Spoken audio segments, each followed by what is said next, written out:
Hi friends, welcome back to S P tech Kannada YouTube channel.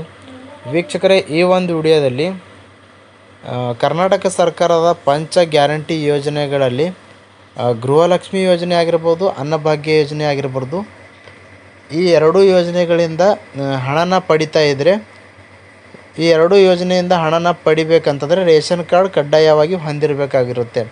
Ration card ಇದ್ದವರಿಗೆ ಉಚಿತ ಅನ್ನಭಾಗ್ಯ ಯೋಜನೆ ಒಂದು ಹಣ ಬರುವಂಥದ್ದು ಮತ್ತು ಗೃಹಲಕ್ಷ್ಮಿ ಹಣನ ಬರುವಂಥದ್ದು. ಈ ಎರಡೂ ಯೋಜನೆಗೆ ಹಣನ ಪಡಿಬೇಕಂತಂದರೆ ರೇಷನ್ ಕಾರ್ಡ್ ಕಡ್ಡಾಯವಾಗಿ ಇರಲೇಬೇಕಾಗುತ್ತೆ.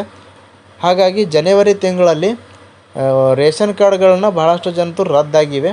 ಹೀಗಾಗಿ ರದ್ದಾಗಿರುವಂಥ ರೇಷನ್ ಕಾರ್ಡ್ ಹೊಂದಿದವರಿಗೆ ಅವರಿಗೆ ಗೃಹಲಕ್ಷ್ಮಿ ಹಣ ಆಗಿರ್ಬೋದು, ಅನ್ನಭಾಗ್ಯ ಯೋಜನೆ ಹಣ ಆಗಿರ್ಬೋದು, ಯಾವುದೇ ರೀತಿಯಾಗಿ ಹಣನ ಬರುವುದಿಲ್ಲ. ಯಾಕಪ್ಪ ಅಂತಂದರೆ ಜನವರಿ ತಿಂಗಳಲ್ಲಿ ಅವರ ಕಾರ್ಡ್ಗಳು ರದ್ದಾಗಿರ್ತವೆ. ಇನ್ನು ಮುಂದೆ ಅವರಿಗೆ ಗೃಹಲಕ್ಷ್ಮಿ ಅನ್ನಭಾಗ್ಯ ಹಣನ ಬರುವುದಿಲ್ಲ.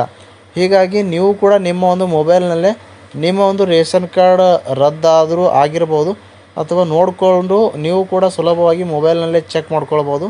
ಯಾವ ರೀತಿ ಚೆಕ್ ಮಾಡೋದು ಅಂತ ಈ ಒಂದು ವಿಡಿಯೋದಲ್ಲಿ ಸಂಪೂರ್ಣವಾಗಿ ತಿಳಿಸ್ಕೊಡ್ತಾ ಇದ್ದೀನಿ. ಅದಕ್ಕಾಗಿ ಈ ಒಂದು ವಿಡಿಯೋನ ಎಲ್ಲರೂ ಕೂಡ ಕಡೆ ತನಕ ವಾಚ್ ಮಾಡಿ. ಈ ಒಂದು ವಿಡಿಯೋನ ಭಾಳ ಇಂಪಾರ್ಟೆಂಟ್ ಆಗಿರುವಂಥದ್ದು.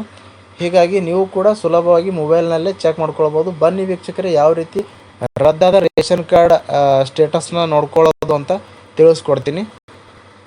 ವೀಕ್ಷಕರೇ, ಈ ಒಂದು ಆಹಾರ ಇಲಾಖೆಯ ಕಡೆಯಿಂದ ಆವಾಗವಾಗ ಅನರ್ಹತೆ ಹೊಂದಿರುವಂಥ ರೇಷನ್ ಕಾರ್ಡ್ಗಳನ್ನ ರದ್ದು ಮಾಡ್ತಾ ಇರ್ತಾರೆ.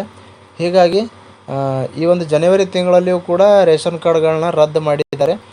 ಹೀಗಾಗಿ ಯಾವ ರೀತಿ ಒಂದು ರದ್ದಾದ ರೇಷನ್ ಕಾರ್ಡ್ಗಳ ಸ್ಟೇಟಸ್ನ ನೋಡೋದು ಅಂತ ಸಂಪೂರ್ಣವಾಗಿ ತಿಳಿಸ್ಕೊಡ್ತಾ ಇದ್ದೀನಿ. ಮೊದಲನೇಗೆ ನಿಮ್ಮ ಒಂದು ಗೂಗಲ್ನಲ್ಲಿ ಆಹಾರ ನಾಗರಿಕ ಸರಬರಾಜು ಮತ್ತು ಗ್ರಾಹಕ ವ್ಯವಹಾರಗಳ ಇಲಾಖೆ ಅಂತ ಟೈಪ್ ಮಾಡಿ. ಈ ರೀತಿಯಾಗಿ ಟೈಪ್ ಮಾಡಿದ ನಂತರ ಈ ರೀತಿಯಾಗಿ ಇಂಟರ್ಫೇಸ್ ಓಪನ್ ಆಗುತ್ತೆ. ಇಲ್ಲಿ ನೋಡ್ಕೊಳ್ಬೋದು, ಇಲ್ಲಿ ಫಸ್ಟ್ ಒಂದು ಲಿಂಕ್ ಇದೆ, ಈ ಒಂದು ಲಿಂಕ್ನ ಬಿಡಿ. ನಂತರ ಎರಡನೇ ಒಂದು ಲಿಂಕ್ ಇದೆ, ಇದನ್ನು ಬಿಟ್ಟು ಮೂರನೇ ಲಿಂಕ್ ಇದೆ ನೋಡ್ಕೊಳ್ಬೋದು. https://ahara.karnataka.gov.in ಅಂತ ಇದೆ. ಈ ಒಂದು ವೆಬ್ಸೈಟ್ ಮೇಲೆ ಕ್ಲಿಕ್ ಮಾಡಬೇಕಾಗುತ್ತೆ. ಸಂಪೂರ್ಣವಾಗಿ ಆ ಒಂದು ವೆಬ್ಸೈಟ್ ಮೇಲೆ ಕ್ಲಿಕ್ ಮಾಡಿದ ನಂತರ ಈ ರೀತಿಯಾಗಿರ್ತಕ್ಕಂಥ ಹೋಮ್ ಪೇಜ್ ಓಪನ್ ಆಗುತ್ತೆ ವೀಕ್ಷಕರೇ. ಈ ರೀತಿಯಾಗಿ ಹೋಮ್ ಪೇಜ್ ಓಪನ್ ಆದ ನಂತರ ಇಲ್ಲಿ ರೈಟ್ ಸೈಡಲ್ಲಿ ಮೇಲ್ಗಡೆ 3 ಡಾಟ್ಸ್ ಕಾಣ್ತಾ ಇರುವಂಥದ್ದು. ಈ ಒಂದು 3 ಡಾಟ್ಸ್ ಮೇಲೆ ಕ್ಲಿಕ್ ಮಾಡಿ. 3 ಡಾಟ್ಸ್ ಮೇಲೆ ಕ್ಲಿಕ್ ಮಾಡಿದ ನಂತರ ಇಲ್ಲಿ ಬಹಳಷ್ಟು ಆಪ್ಷನ್ಗಳು ಕಾಣ್ತಾ ಇರುವಂಥದ್ದು. ಮುಖಪುಟ, ನಮ್ಮ ಬಗ್ಗೆ, ನಿಯಮಗಳು, ಅನ್ನಭಾಗ್ಯ ಯೋಜನೆ, ನ್ಯಾಯಾಲಯ ಪ್ರಕರಣ, RTI ಪತ್ರಿಕಾ ಬಿಡುಗಡೆ, NFSA ಅಂತ ಇದೆ, ಈ ಸೇವೆಗಳು ಅಂತ ಇದೆ, ಪ್ರಕಟಣೆ ಅಂತ ಇದೆ, ಅಂಕಿ ಅಂಶಗಳ ವಿಶ್ಲೇಷಣೆ ಇದೆ, ಸಂಪರ್ಕಿಸಿ ಅಂತ ಇದೆ. ಇದರಲ್ಲಿ ಈ ಸೇವೆಗಳು ಅನ್ನುವ ಆಪ್ಷನ್ ಮೇಲೆ ಕ್ಲಿಕ್ ಮಾಡಿ. ಈ ಸೇವೆಗಳು ಆಪ್ಷನ್ ಮೇಲೆ ಕ್ಲಿಕ್ ಮಾಡಿದ ನಂತರ ಈ ರೀತಿಯಾಗಿ ಮತ್ತೊಂದು ಪೇಜ್ ಓಪನ್ ಆಗುತ್ತೆ. ಇಲ್ಲಿ ಲೆಫ್ಟ್ ಸೈಡಲ್ಲಿ 3 ಡಾಟ್ಸ್ನ ಬ್ಲಿಂಕ್ ಆಗ್ತಾ ಇದೆ. ಈ ಒಂದು 3 ಡಾಟ್ಸ್ ಮೇಲೆ ಕ್ಲಿಕ್ ಮಾಡಿ. 3 ಡಾಟ್ಸ್ ಮೇಲೆ ಕ್ಲಿಕ್ ಮಾಡಿದ ನಂತರ ಇಲ್ಲಿ ನೋಡ್ಕೊಳ್ಬೋದು ಪಡಿತರ ಚೀಟಿ. ಈ ಪಡಿತರ ಚೀಟಿ ಅಂತ ಎರಡನೇ ಆಪ್ಷನ್ ತೋರಿಸ್ತಾ ಇರುವಂಥದ್ದು. ಈ ಪಡಿತರ ಚೀಟಿ ಆಪ್ಷನ್ ಮೇಲೆ ಕ್ಲಿಕ್ ಮಾಡಿ.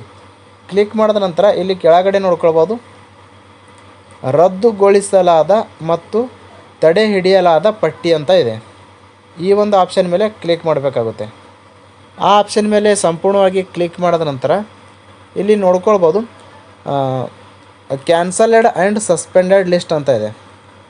ಅಂದರೆ ರದ್ದಾದ ಮತ್ತು ತಡೆ ಹಿಡಿಯಲಾದ ಲಿಸ್ಟ್ ಅಂತ ಇರುವಂಥದ್ದು. ಇಲ್ಲಿ ನಿಮ್ಮ ಒಂದು ಜಿಲ್ಲೆನ ಸೆಲೆಕ್ಟ್ ಮಾಡಬೇಕಾಗುತ್ತೆ. ನೀವು ಒಂದು ಯಾವ ಜಿಲ್ಲೆದವರಾಗಿರ್ತೀರ ಆ ಒಂದು ಜಿಲ್ಲೆನ ಸೆಲೆಕ್ಟ್ ಮಾಡಬೇಕಾಗುತ್ತೆ. ನಾನು ಸಂಪೂರ್ಣವಾಗಿ ಕಲಬುರಗಿ ಜಿಲ್ಲೆನ ಸೆಲೆಕ್ಟ್ ಮಾಡ್ತಾಯಿದ್ದೀನಿ. ನಂತರ ನಿಮ್ಮ ಒಂದು ತಾಲೂಕನ್ನು ಕೂಡ ಸೆಲೆಕ್ಟ್ ಮಾಡಬೇಕಾಗುತ್ತೆ. ತಾಲೂಕನ್ನ ಸೆಲೆಕ್ಟ್ ಮಾಡಿದ ನಂತರ ಇಲ್ಲಿ ಇಯರ್ ತೋರಿಸ್ತಾ ಇರುವಂಥದ್ದು 2025. ನೀವು ಮಂತ್ನ ಸೆಲೆಕ್ಟ್ ಮಾಡಬೇಕಾಗುತ್ತೆ. ನಾನು ಇಲ್ಲಿ ಜನವರಿನ ಸೆಲೆಕ್ಟ್ ಮಾಡ್ತಾಯಿದ್ದೀನಿ. ಜನವರಿ ಸೆಲೆಕ್ಟ್ ಮಾಡಿದ ನಂತರ ಇಲ್ಲಿ ಗೋ ಅನ್ನೋ ಆಪ್ಷನ್ನ ಕಾಣ್ತಾ ಇರುವಂಥದ್ದು. ಗೋ ಆಪ್ಷನ್ ಮೇಲೆ ಕ್ಲಿಕ್ ಮಾಡಿ. ವೀಕ್ಷಕರೇ, ಇಲ್ಲಿ ನೋಡ್ಕೊಳ್ಬೋದು ಗೋ ಆಪ್ಷನ್ ಮೇಲೆ ಕ್ಲಿಕ್ ಮಾಡಿದ ನಂತರ ಈ ರೀತಿಯಾಗಿರ್ತಕ್ಕಂಥ ಹೊಸ ಪೇಜ್ ಓಪನ್ ಆಗಿರುವಂಥದ್ದು.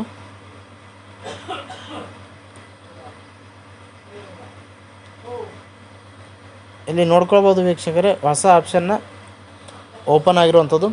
ಇಲ್ಲಿ ನೋಡ್ಕೊಳ್ಬೋದು ಕ್ಯಾನ್ಸಲ್ಡ್ ಸಸ್ಪೆಂಡೆಡ್ ಡೇಟ್ ಅಂತ ಇದೆ. ಅಂದರೆ ನಿಮ್ಮ ಒಂದು ರೇಷನ್ ಕಾರ್ಡ್ ರದ್ದಾಗಿದ್ದರೆ ಅಥವಾ ತಡೆ ಹಿಡಿಯಲಾಗಿದ್ದರೆ ಯಾವ ದಿನಾಂಕದಂದು ರದ್ದಾಗಿದೆ, ಯಾವ ದಿನಾಂಕದಂದು ತಡೆ ಹಿಡಿಯಲಾಗಿದೆ ಅಂತ ಇಲ್ಲಿ ಒಂದು ದಿನಾಂಕನ ಕೊಟ್ಟಿರುವಂಥದ್ದು. ಈ ಸೈಡು ಮತ್ತು ನಿಮ್ಮ ಒಂದು ರೇಷನ್ ಕಾರ್ಡ್, ಯಾರ ಒಂದು ರೇಷನ್ ಕಾರ್ಡ್ ಇರುತ್ತೆ ಅವರ ಒಂದು ಹೆಸರು ಇರುತ್ತೆ. ಇಲ್ಲಿ ನೋಡ್ಕೊಳ್ಳೋದು ಅಮೃತ್ ಮಲ್ಲಿಕಾರ್ಜುನ್ ಅಂತ ಈ ರೀತಿಯಾಗಿ ಹೆಸರು ಕೂಡ ಇರುವಂಥದ್ದು. ನಂತರ ಇಲ್ಲಿ ಕ್ಯಾನ್ಸಲ್ ಸಸ್ಪೆಂಡೆಡ್ ರೀಸನ್ ಅಂತ ಇದೆ. ಅಂದರೆ ನಿಮ್ಮ ಒಂದು ರದ್ದಾದ ಯಾವ ಕಾರಣಕ್ಕೆ ನಿಮ್ಮ ಒಂದು ರೇಷನ್ ಕಾರ್ಡ್ ರದ್ದು ಮಾಡಿದ್ದಾರೆ ಅಂತ ಇಲ್ಲಿ ಕೊಟ್ಟಿರುವಂಥದ್ದು. ವೆರಿಫೈಡ್ ಆ್ಯಂಡ್ ಕ್ಯಾನ್ಸಲ್ ಅಂತ ಕೊಟ್ಟಿದೆ.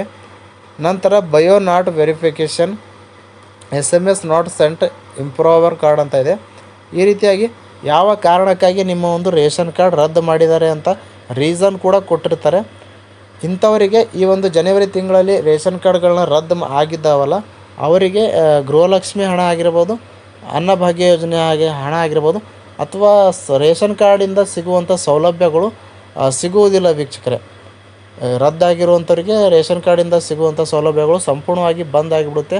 ಮತ್ತು ಅವರು ಹೊಸ ರೇಷನ್ ಕಾರ್ಡ್ ಮಾಡಿಸ್ಕೊಳ್ಬೇಕು, ಅಥವಾ ಅವರ ಒಂದು ಯಾವ ಕಾರಣಕ್ಕೆ ಒಂದು ರೇಷನ್ ಕಾರ್ಡ್ ರದ್ದಾಗಿದೆ ಆ ಒಂದು ಕಾರಣನ ತಹಸೀಲ್ನಲ್ಲಿ ಹೋಗಿ ಅಥವಾ ಆಹಾರ ಇಲಾಖೆ ಒಂದು ಡಿಪಾರ್ಟ್ಮೆಂಟ್ಗೆ ಹೋಗಿ ಅವರು ಸರಿಪಡಿಸ್ಕೊಂಡು ಮತ್ತೆ ಒಂದು ಅವರ ರೇಷನ್ ಕಾರ್ಡ್ ಆ್ಯಕ್ಟಿವ್ ಮಾಡಿಸ್ಕೊಂಡ್ರೆ ಮತ್ತೆ ಆ ಸೌಲಭ್ಯಗಳು ಕಂಟಿನ್ಯೂ ಆಗಿ ಸಿಗುತ್ತೆ.